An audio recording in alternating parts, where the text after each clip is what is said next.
और दोस्तों, स्वागत है आपका हमारे YouTube चैनल मैडीज एस्ट्रो में। आज हम शुरुआत करने वाले हैं बेसिक एस्ट्रोलॉजी की, जिसमें हम बेसिक एस्ट्रोलॉजी के सारे रूल्स पढ़ेंगे और कुंडली क्या होती है, कुंडली को किस तरह से रीड किया जाता है, इन सभी चीज़ों का हम इस सीरीज़ में ध्यान रखेंगे।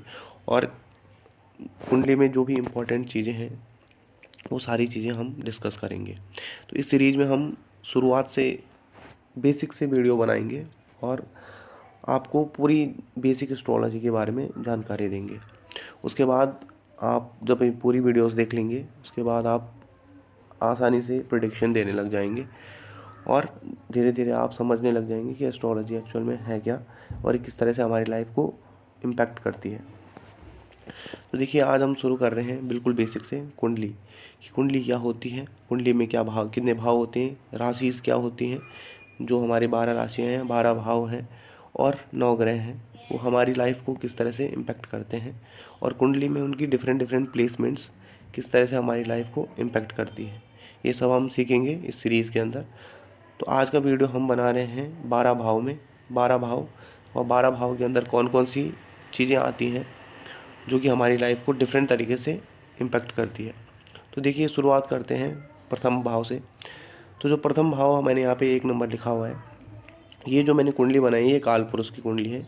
इसमें ये जो नंबर लिखे हुए हैं, ये नंबर आपके हाउस रिप्रेजेंट कर रहे हैं। इनको आप अभी राशि मत समझिएगा, राशियाँ भी इसी तरह से कुंडलियों में लिखी होती हैं, लेकिन मैंने काल पुरुष की कुंडली बनाई है जिसमें मेष राशि जो पहली राशि है वो पहले ही हाउस में है। तो आप फिलहाल इसको राशियों को अलग रखिए। हम आज सिर्फ और सिर्फ भाव पे फोकस करेंगे कि भाव क्या होते हैं और भाव किस प्रकार से बटे हुए होते हैं, इनमें जो भी हमारे करैक्टर होते हैं या फिर हमारी जो लाइफ की डिफरेंट डिफरेंट फेजेस होती हैं वो किस तरह से इन 12 भावों के अंदर बटी हुई है। तो देखिए, प्रथम भाव रिप्रेजेंट करता है हमारी हेल्थ को या फिर हमारे माइंड को, हमारी सोच को या हमारे शरीर को, जो भी हम अपनी शरीर के अंदर देख सकते हैं, हमारे शरीर की बनावट कैसी है, हमारे शरीर का ऑरा कैसा है, ये सारा हम प्रथम भाव से देखते हैं। जो भी आपका ऑरा है वो प्रथम भाव से ही इंटरप्रेटेड किया जा सकता है। आपके पूरे जीवन में जो सबसे ज़्यादा चीज़ें आपको इम्पैक्ट करेंगी आपके शरीर से रिलेटेड, वो सारी की सारी प्रथम भाव से ही पता चलती हैं या पहले फर्स्ट हाउस से पता चलती हैं। देखिए, मैं आपको पैटर्न बता देता हूँ कि कौन से हाउस से किस तरफ जाने से हमें, जो हम इसमें गिनतियाँ गिनते हैं वो किस तरह से होती हैं। तो देखिए, ये आपका पहला घर है, ये आपका दूसरा घर है, ये आपका तीसरा घर है, ये आपका फोर्थ हाउस, ये आपका फिफ्थ हाउस, ये आपका सिक्स्थ हाउस, ये सेवन्थ, ये एट्थ, ये नाइन्थ, ये 10th और ये 11th और ये 12th। तो देखिए, डिफरेंट डिफरेंट हाउसेस मैंने आपको बता दिए हैं कि किस तरह से इनको गिनना है। आप यहाँ से दूसरी तरफ मत चले जाइएगा कि पहला और उसके बाद ये फोर्थ नंबर पे नहीं जाना है। First house, then second house, then third, then fourth number जिस तरह से मैंने लिखे हुए हैं, इसी तरह से आपको इनको पैटर्न वाइज पढ़ना है। अब देखिए, जो प्रथम भाव है उसमें मैंने बताया कि आपके जो शरीर है, हेल्थ है, आपकी ऑरा है, जो भी आपका ऑरा है वो फर्स्ट हाउस से देखा जाता है। उसी तरह दूसरा घर जो होता है, जो जहाँ मैंने 2 नंबर लिखा हुआ है, वहाँ जो सेकंड हाउस है वो आपकी वेल्थ को रिप्रेजेंट करता है। बैंक, जो आपका बैंक बैलेंस है या फिर आपका जितने भी आप पैसा अकुमुलेट करने वाले हो पूरी लाइफ के अंदर, वो आपका दूसरा भाव दिखाता है। दूसरा भाव फैमिली का भी होता है, जो आपका परिवार है वो आपके लिए कितना सपोर्टिव रहेगा, कितना आपका ख्याल रखेगा, आपकी फैमिली कितनी बड़ी होगी, कितनी कितने उसमें मेंबर होंगे, ये सारी चीज़ें दूसरा भाव रिप्रेजेंट करता है।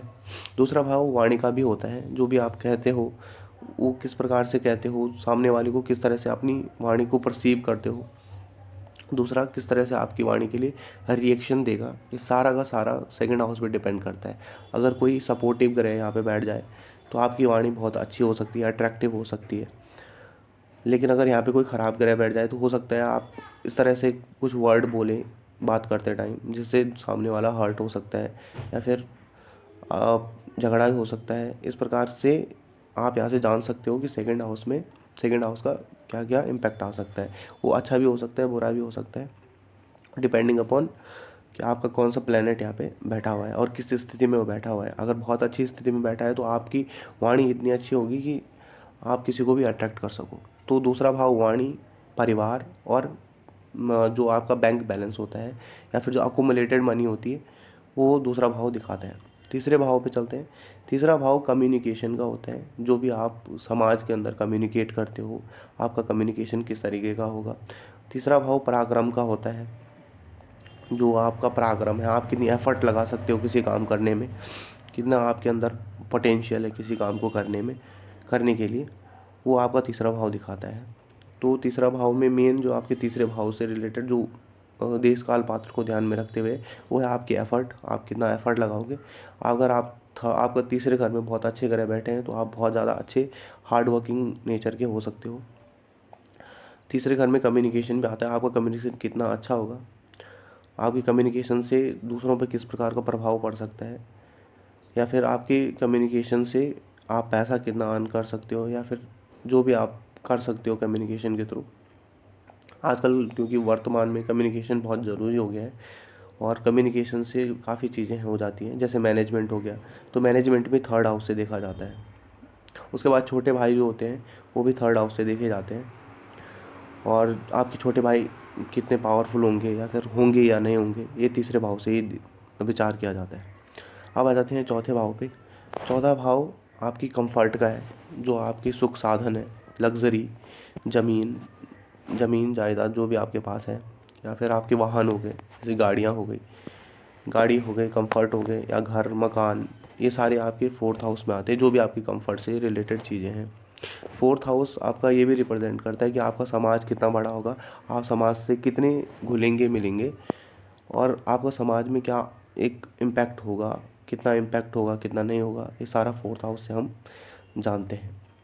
इसके बाद आते हैं फिफ्थ हाउस पे।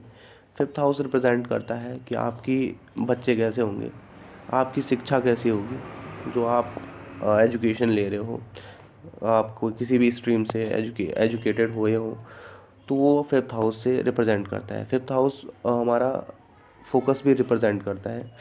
जहाँ भी फिफ्थ हाउस लॉर्ड्स आता है या फिर फिफ्थ हाउस के अंदर जिस प्रकार के ग्रह होते हैं वहाँ पे आपका फोकस बहुत ज़्यादा होता है। तो फिफ्थ हाउस बेसिकली हमारा इंटरेस्ट होता है, हमारी पसंद होती है।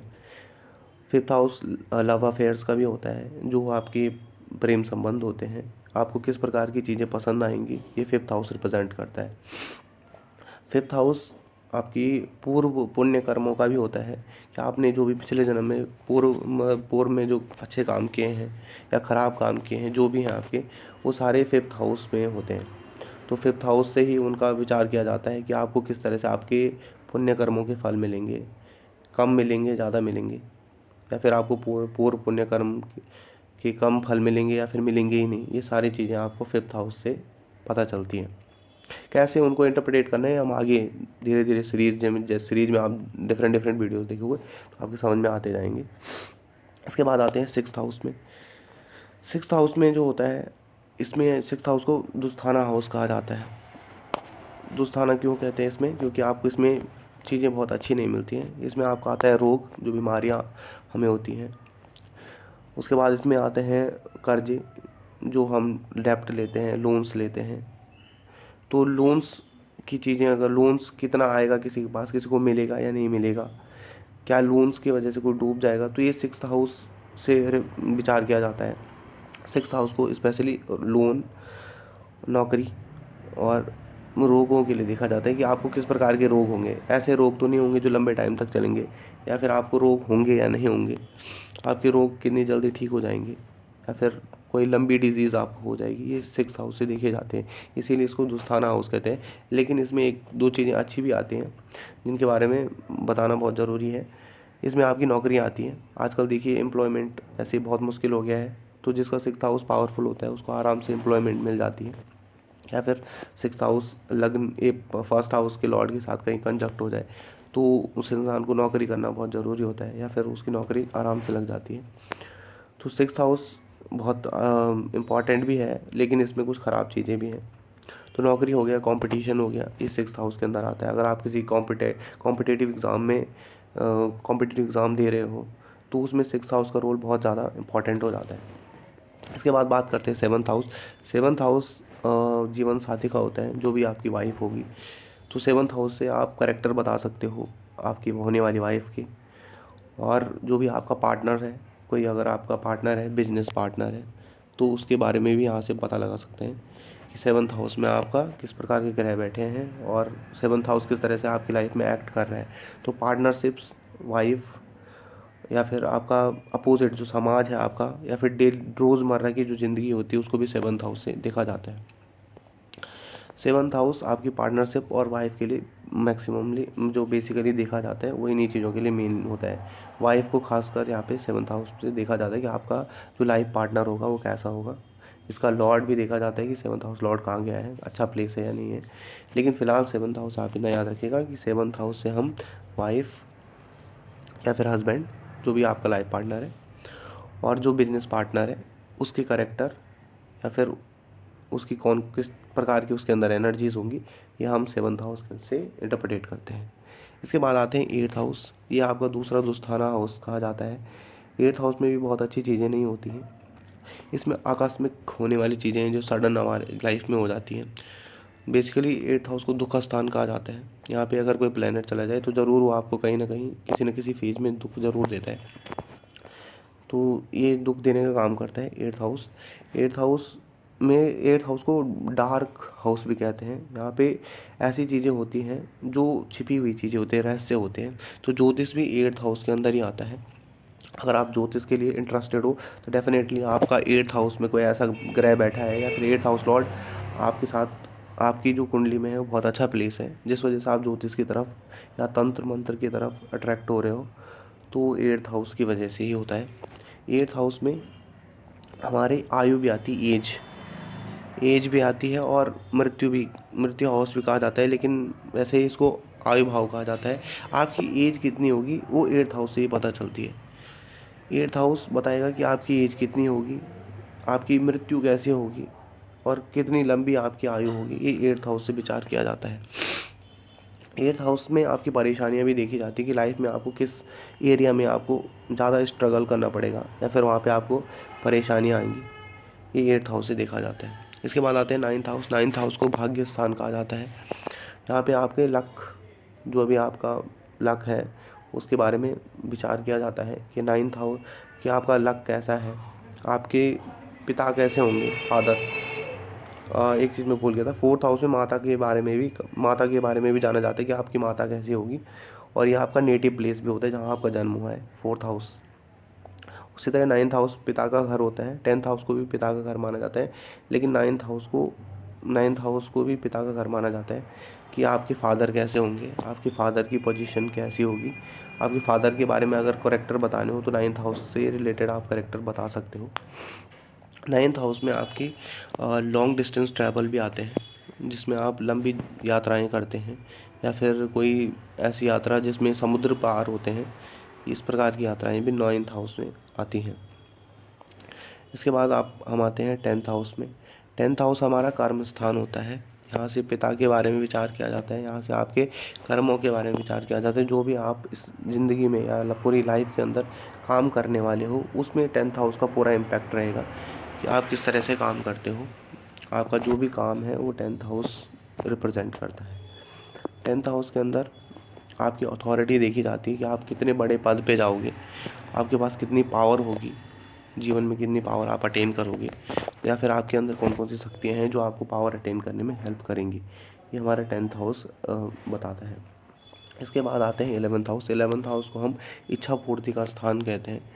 यहाँ इलेवेंथ हाउस हमारे लिए बहुत इंपॉर्टेंट हाउस हो जाता है। कलयुग की बात करें तो इलेवेंथ हाउस हमें जितनी भी हमारे डिज़ायर हैं, जो भी हम चाहते हैं अब लाइफ में, वो सारा इलेवेंथ हाउस है। तो इलेवेंथ हाउस अगर बहुत पावरफुल है तो आपकी ज़्यादा से ज़्यादा चीज़ें आपको लाइफ में मिल जाएंगी, गेन हो जाएंगी आपको, या फिर आपका जो भी आप काम करते हो उसका जो भी फ्रूट आपको मिलेगा वो इलेवेंथ हाउस के थ्रू ही मिलता है। तो अगर आपका टेंथ हाउस पावरफुल है और इलेवेंथ हाउस भी पावरफुल है तो जो भी आप काम करोगे आपका बहुत जल्दी आपको उसका फ्रूट मिल जाएगा। अगर आपका इलेवेंथ हाउस कमज़ोर है तो आप कितना भी काम कर लीजिए, आपको फ्रूट बहुत मुश्किल से मिलेंगे या फिर कम मिलेंगे। जितना आपने एफर्ट किया है उतना नहीं मिल पाएंगे।